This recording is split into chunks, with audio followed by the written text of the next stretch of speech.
Well, hello everybody, and welcome to today's session, Azure DevOps Duet Data.Toboggan edition, which is going to be unique for various reasons. One particular reason is that due to some technical issues at this moment in time, my co-presenter is not able to join us at the beginning. So for the time being, it will just be myself talking as the two of us. I hope that doesn't get too confusing. Fingers crossed they will be able to join at one stage as soon as the expert technical team are able to resolve the issue. So let's carry on. So this is a tale about how a development team and an operations team have to bond together to start using Azure DevOps for SQL deployments. For the next 45 minutes or so, we'll be talking about Azure DevOps, which allows you to do the full application management lifecycle, from creating work item all the way through to its release. We'll be discussing both the cloud and the on-premise versions of Azure DevOps, as well as its features, including source control, boards, pipelines, artifacts, and test plans. At the end of this session, you will have a basic understanding of the main features of Azure DevOps and how it can be used with both SQL Server and Azure Synapse Analytics. In this session, usually one of us is from the SQL development team and the other from the SQL operations team. Our manager has decided that both teams will merge into one DevOps team, so that we're all one big happy family. In addition, we've been asked to support CI/CD for Azure Synapse Analytics as well. In reality, this should be a gradual process. However, since this session is only 45 minutes long, we've taken it upon ourselves to speed up this process. In addition, our manager has decided that the development team lead will become the Scrum Master and the operations team lead will be the product owner. Now, for those of you who don't know, a product owner is responsible for translating business needs into workable backlog items for Scrum sprints, which means they must speak to stakeholders at various levels within the business. In addition, they are ultimately responsible for prioritizing those items, even though they may get input about those priorities from various stakeholders. A Scrum Master's role is to empower the team to do those backlog items by encouraging how they work and removing any impediments that may appear. Now, before we go any further, I'll introduce myself and my co-presenter as well in his absence. So, my co-presenter, as you can see here, is Sander Stad. He works for Waypoint Analytical based in the US. However, he actually lives in the Netherlands.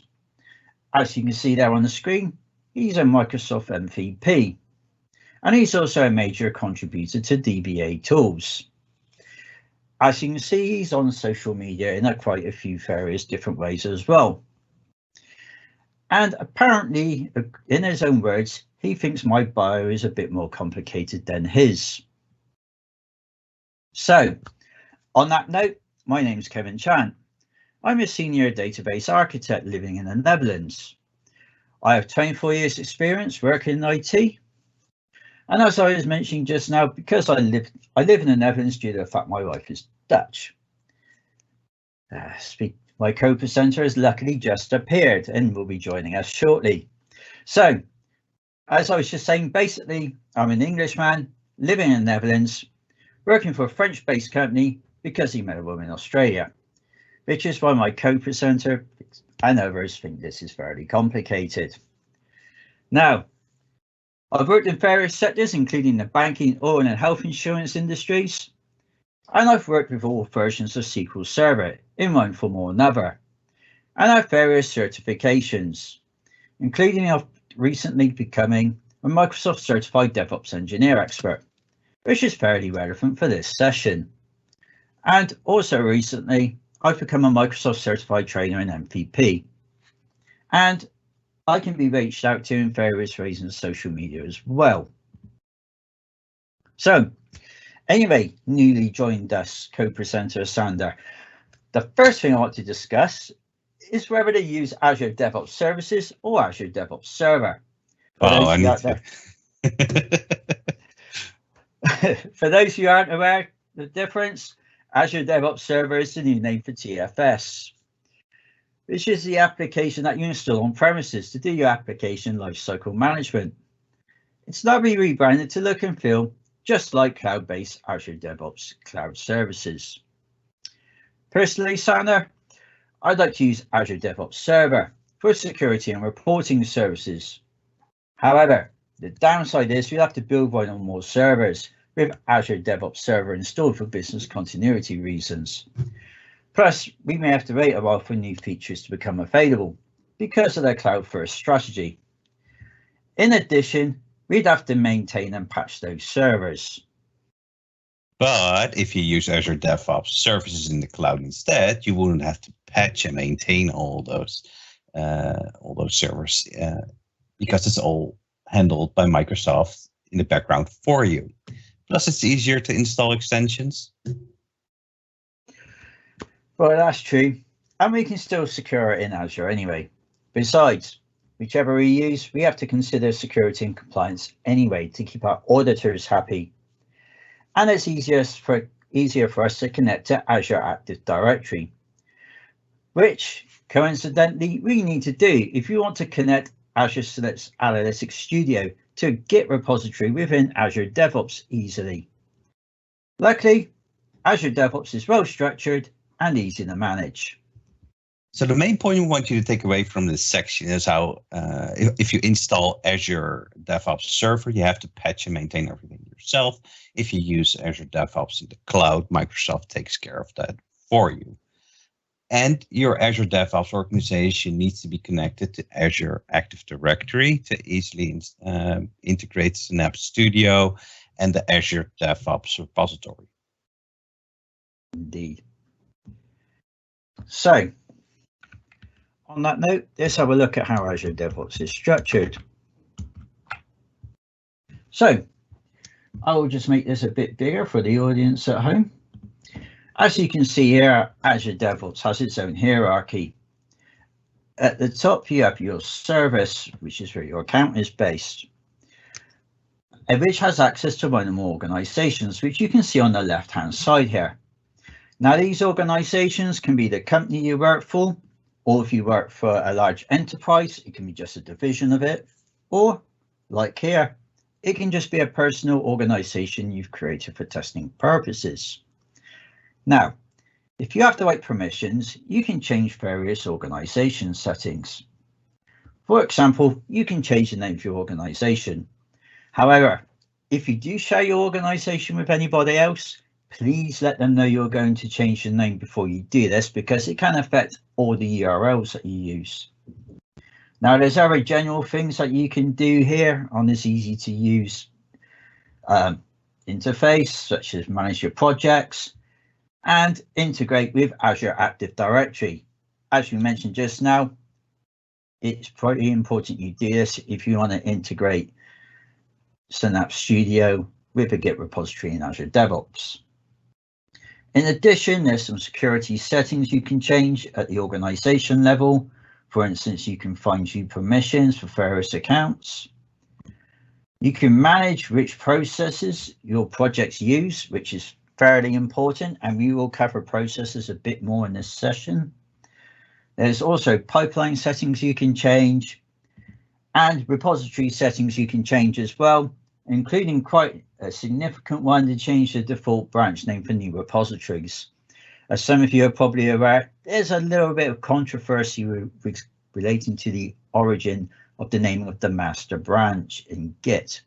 So now, with this in mind, Microsoft have given you the chance to be able to change the default branch name.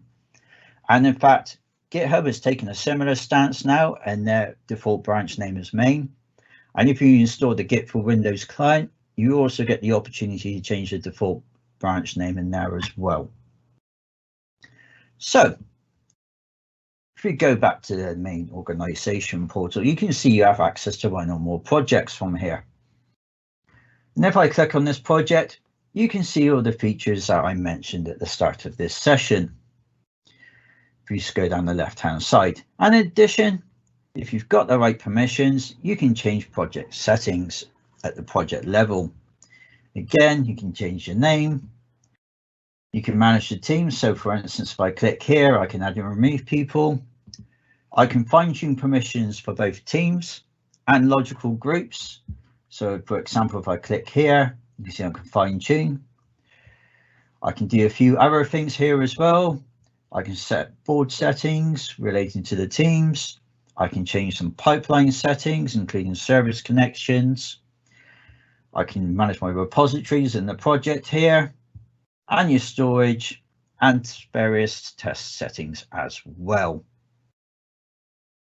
So that is very interesting. Remember, there are other things we can configure as well as we dive even deeper into these settings.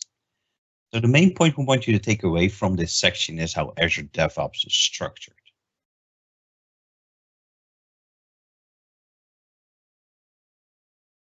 Back to you, Kevin. No, this is over you. Yeah, that's my part. So now we've covered the main admin stuff. Let's go into version control, which is Azure repos in Azure DevOps. You mean like source safe? No, maybe something a little bit more modern. I actually worked with this in the past, and this was hell. But nowadays we can use something like Git. Well, that will only be for your development work though, right? Because it sounds like version control would be complicated for the ops folks to learn. Well, actually, I think if you start using it for ops, if they start using version control, they will actually start to perform better. At my company, we started to put all our scripts, even the PowerShell scripts and all the automation stuff, into source control. And that really makes it more efficient to distribute all the scripting and keep a version control of that. Well, always going for performing better. Tell me more. Well, like I said, Azure DevOps supports multiple version control systems because we want to have a distributed version control system. Git will be better for us. Okay, so what about branching strategies? Because I hear they're pretty important. Well, there are various we can use. For example, there is the Git Flow and the GitHub Flow. Hey, what's the difference between those two? Because they sound pretty similar to me. Oh, and they are, but the major difference is that with the Git Flow, you don't directly merge into main unless it's a hotfix. And with the GitHub workflow, there is not a development branch. There are only feature branches. And when they get tested successfully, they will get merged into the main branch right away. And us devs have been using source control for many years. And if we do something like pair programming, dev and ops really can get used to this. Pair programming? No, pair programming. Not a pair, but a pairing up, where two people write the right code together. And I know that nowadays with COVID and everything, that wouldn't be a good idea to sit next to each other, but that's the general idea. And research has shown it usually takes a little bit longer to do. However, it means that you end up with more stable code and people learn new coding practices faster. Wouldn't it mean there's a lot of overhead involved with that practice? Like I said, it takes a bit longer to do, and there is about a 15% overhead involved, but that overhead is largely compensated with the increased quality of code. And I know, and we all know that bugs and everything that ends up in production, if you have any faults in there, those are very costly. So less bugs in production means that's more efficient. And of course, there are other methods that we can use, like code reviews. And at the end of the day, we just have to figure out what's best for us in our situation. Okay, so what's to stop somebody coding their own release and pushing it straight to the main branch? I'm glad you asked. So it seems that Azure DevOps has branching policies that we can use. One of which is that two people have to approve any updates to the main branch. Well, that sounds good. I think we have to be SOX compliant anyway, since we deal with financial data. And I think how to do this earlier. If we go into Azure Repos now, just quickly go through the features for Azure Repos. So you've obviously got files, which is a file layout of representation of your Git repository, basically. You've got other features, including commits, that show your commits, pushes, branches, tags, which is the same as using Git tag to show anything significant.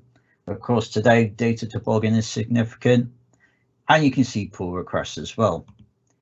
Now, to make your repository Git compliant, SOX compliant even, I should say, you have to have the 4i principle in place.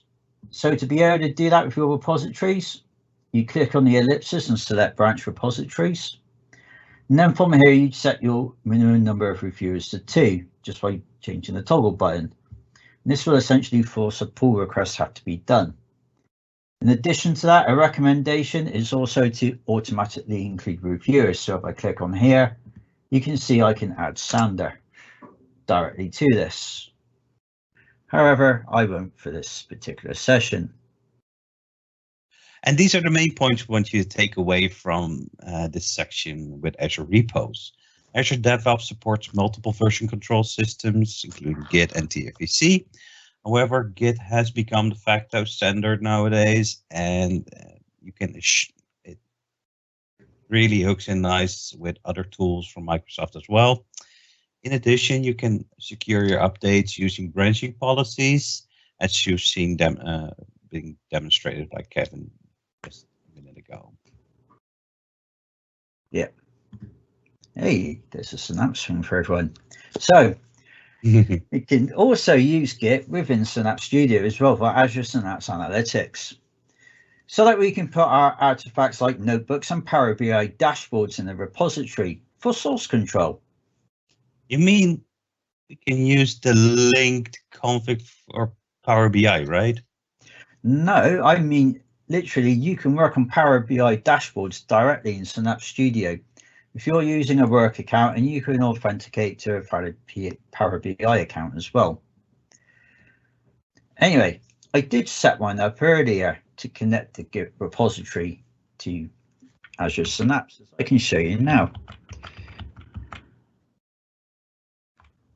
And yes, we'll jump over it here because we were resolving issues. So this is basically how source control looks under in Synapse Studio. If you click at the top here, you can see that this is the same as in Git in Azure DevOps, and you'll be able to view out all your existing branches in here. And I can add a branch and create pull requests as well, just like you can do with all your Git repositories. And there's a special one that's grayed out at the moment. We'll talk about that one later on. So if we go back over to GitHub now and go back into repositories and click on files, nice, click on DT Synapse, and I change to another branch. The collaboration branch will be good. And this is how what you saw just now actually looks like in Azure DevOps in the collaboration branch. That looks good. Maybe we should talk about a pipeline for this later in the session. How come? Well, we're talking about Azure Synapse and Azure DevOps, so it makes sense to cover that, right?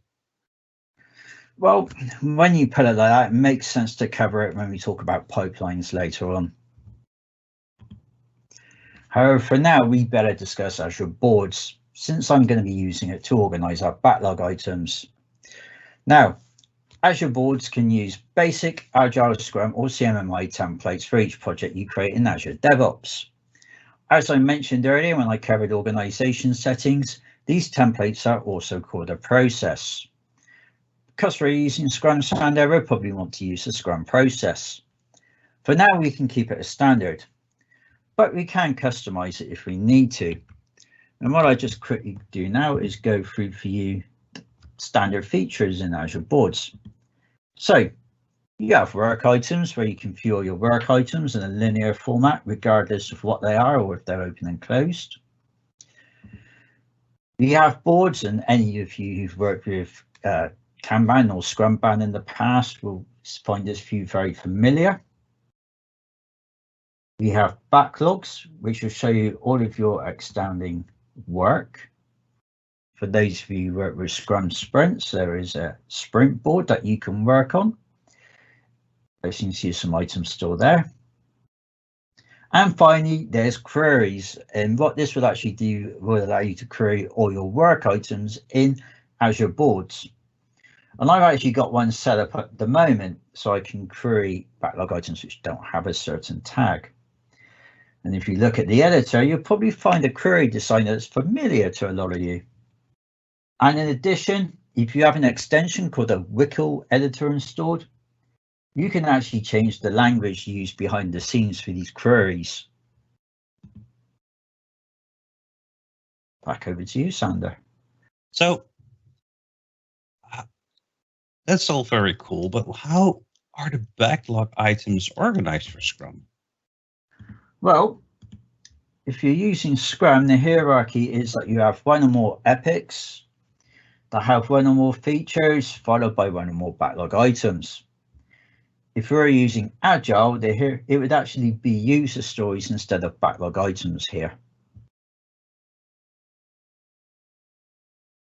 Okay. By the way, I should mention, because I was getting quite excited. Did I mention all the analytics and preview features that we can potentially use with this? No, we only have 45 minutes, so we better carry on. Good point. Anyway, the main thing to take away from this section is that Azure Boards is a very powerful way of managing Scrum or Agile work visually, especially if you're a product owner. Okay, let's talk about Azure Pipelines, which is where we'll look to build and deploy our deliverables. So how would this work with SQL Server? Well, we could look to deploy either using state-based or migration-based deployments. Well, what's the main difference between those two? Well, state-based will deploy the entire solution in it for that current state of the solution to your target. So any changes that happened in your solution or your project will be compared to your target and then be deployed in one go.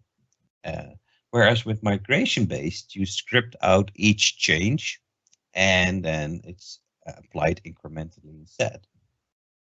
And migration-based can be good. You can really specifically and granularly apply any updates and make changes to scripts. But if there's a problem, we'd have to redeploy all over again in some situations. And I think with our state of our project, state-based would be better for us. And it's actually pretty easy to do, to create a pipeline and create a solution like that. And I can demonstrate that if I can get to be presenter. Yeah, you just need to share your screen. Yeah, sure. Swap that in. Cool. And let's see. Nope, that's the wrong one. Stop sharing.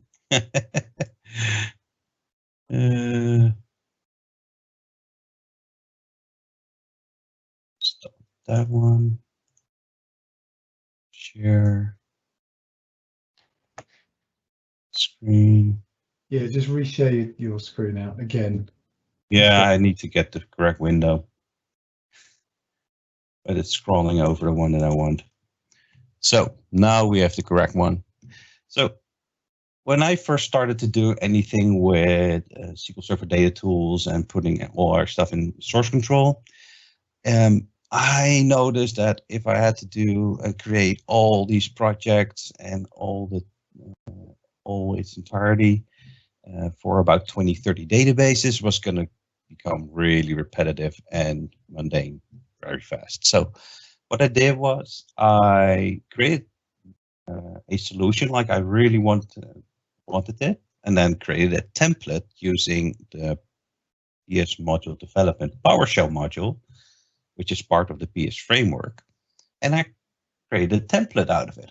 and I could put in all kinds of tags, and when I want to use that template, all those tags are replaced and I get a fully working solution. And I can create a solution in a matter of seconds. So what this does is this entire script, and you can download the template if you want to from my GitHub page. It's freely available. And this entire script just goes through downloading it, extracting it, and installing it. And the only line of code that is the most important one is this one, where you say invoke psmd template. And it will use the template name, the project destination, and template name and the project name. And when that's done, you get something like this. Fully built solution, and working with a build which contains a couple of pipelines, which I'll show you in a couple of minutes. And if you open that project, you actually have two projects in there. Come on, work with me.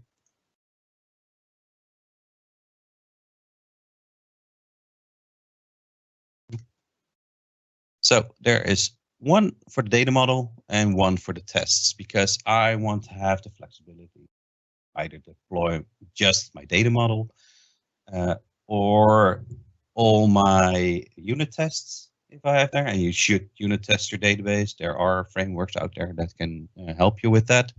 So I want to have the flexibility to create a DAC pack specifically for the data model or tests.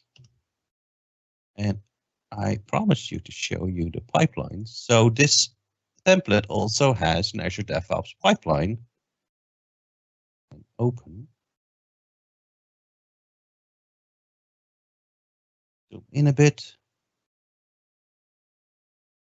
You can see that there is an entire pipeline that you can import in Azure DevOps, which will build your SDT solution, create a DAC pack, and everything, and test that for both SQL Server 2017 and 2019 using a Docker image.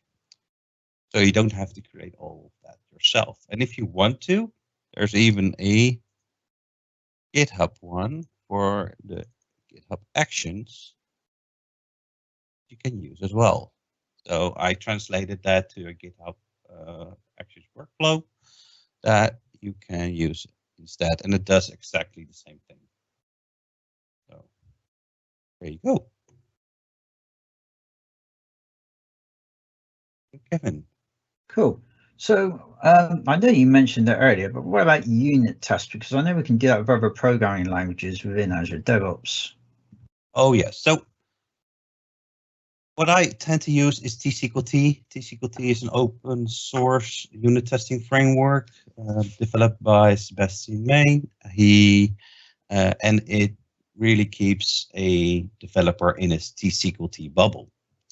But when I started to do all that, creating all these tests, for instance, I wanted to know if my table is there, is my store procedure there, does my view have the correct columns, are all the indexes there, all the constraints like the foreign keys and everything. That is kind of repetitive because it's kind of the same test every single time. So instead, I also developed a PowerShell module called the tSQLt test generator. And you can install this from the PowerShell, from the PS gallery. Just say install module tSQLt test generator. And what this does is it takes the current state of your database and collects all the objects and creates unit tests for them. So this is the only thing you need to do. And for the sake of time, I already did that. And in the end, you get tests like this. One of the tests, for instance, is database collation test. You don't want to deploy your database using a different collation, so you better make sure that that collation is the correct one. Does my table exist? does my table have the correct columns? Maybe a developer accidentally renamed or removed a column. That's going to be a problem if you don't find that out. So if you use this module, you can generate all these tests in one go. And don't do this every single time, because it takes that state of the database and then overwrites your tests in that folder. So if you do that every single time, your tests are always going to be successful because it's the state. That is tSQLt. Well, that's good.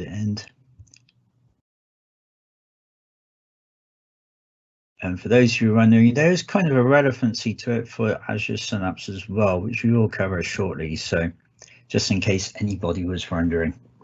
So I've seen in Azure DevOps, we can use GUI tasks or YAML for our pipeline, Sander. Which shall we use?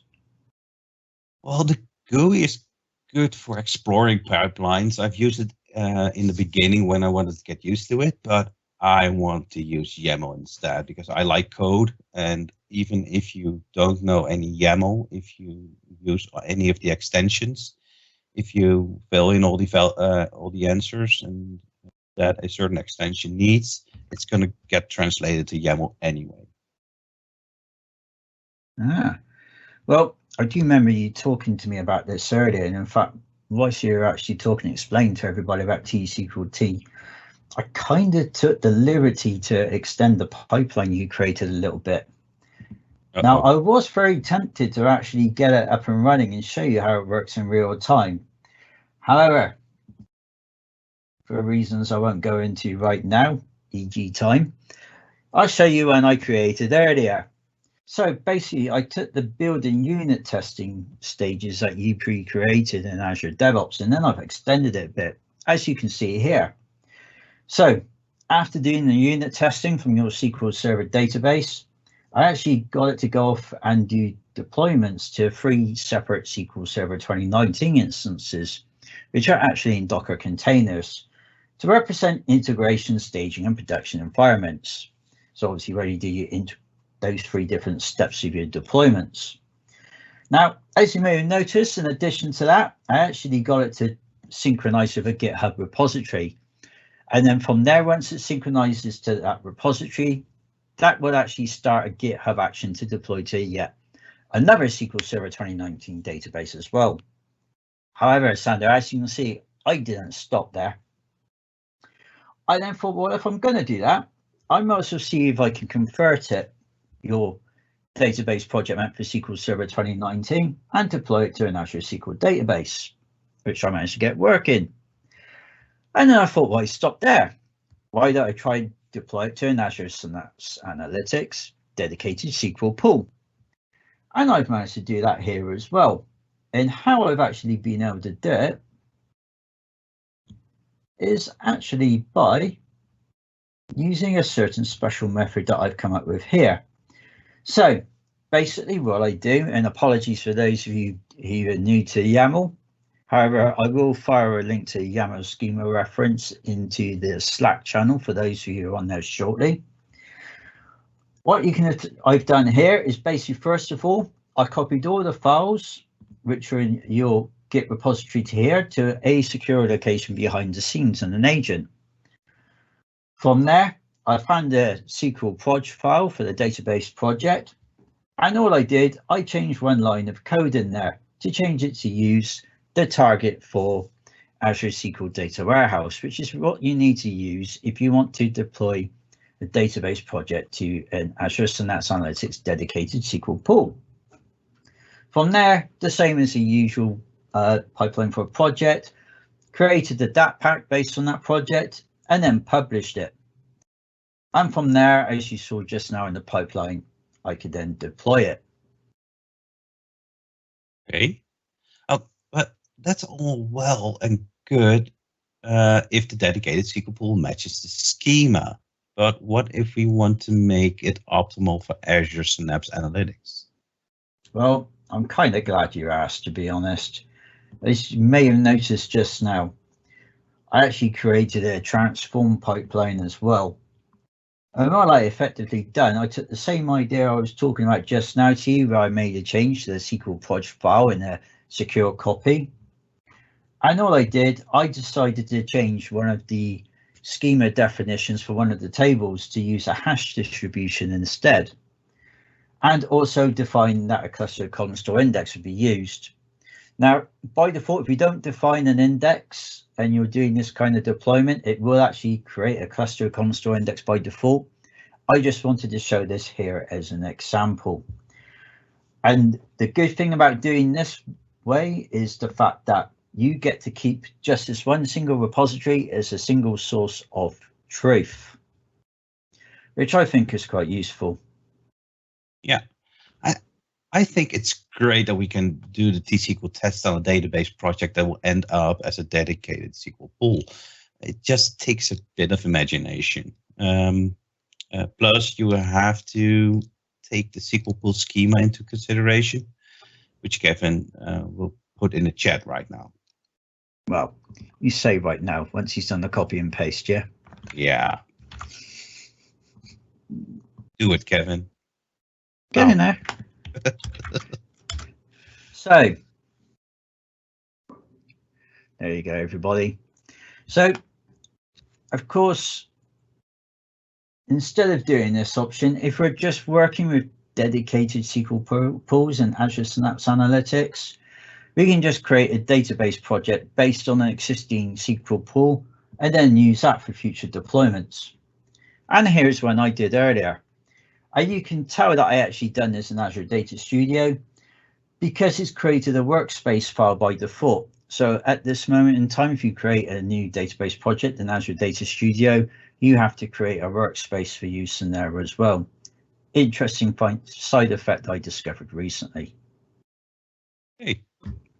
And of course, for either deployments, you can call PowerShell instead from your YAML to handle the deployments if you're dealing with a large number of servers. Oh, we can do that? Yeah. So, well, we could simply get the PowerShell to output XML in the same format as the JUnit test results, and then allow Azure DevOps to use the XML and in a task which publishes the test results to view them visually. Of course, we can put other feedback and mechanisms in place as well. Awesome. So if we go to edit a pipeline we did earlier, are we just limited to those tasks that we saw on the screen just now when I was using the YAML? Nope. In fact, you can install loads of additional extensions from the marketplace, add more tasks. Of course, because we are an enterprise company, we may have to request that we can install them instead of being able to do that straight away, which you usually do with whichever team manager the Azure DevOps for the whole enterprise, because we've seen that some extensions actually don't get tested thoroughly enough. Okay, I didn't realize that was a thing, to be honest with you. Oh yeah, but it does mean we can get help with those security and compliance issues you were talking about earlier. Plus, I get the feeling we'll have to install the Synapse Workspace deployment extension anyway, because I know you've already been asked if it's possible to redeploy a workspace artifacts to another one. From what you mentioned, you can do it.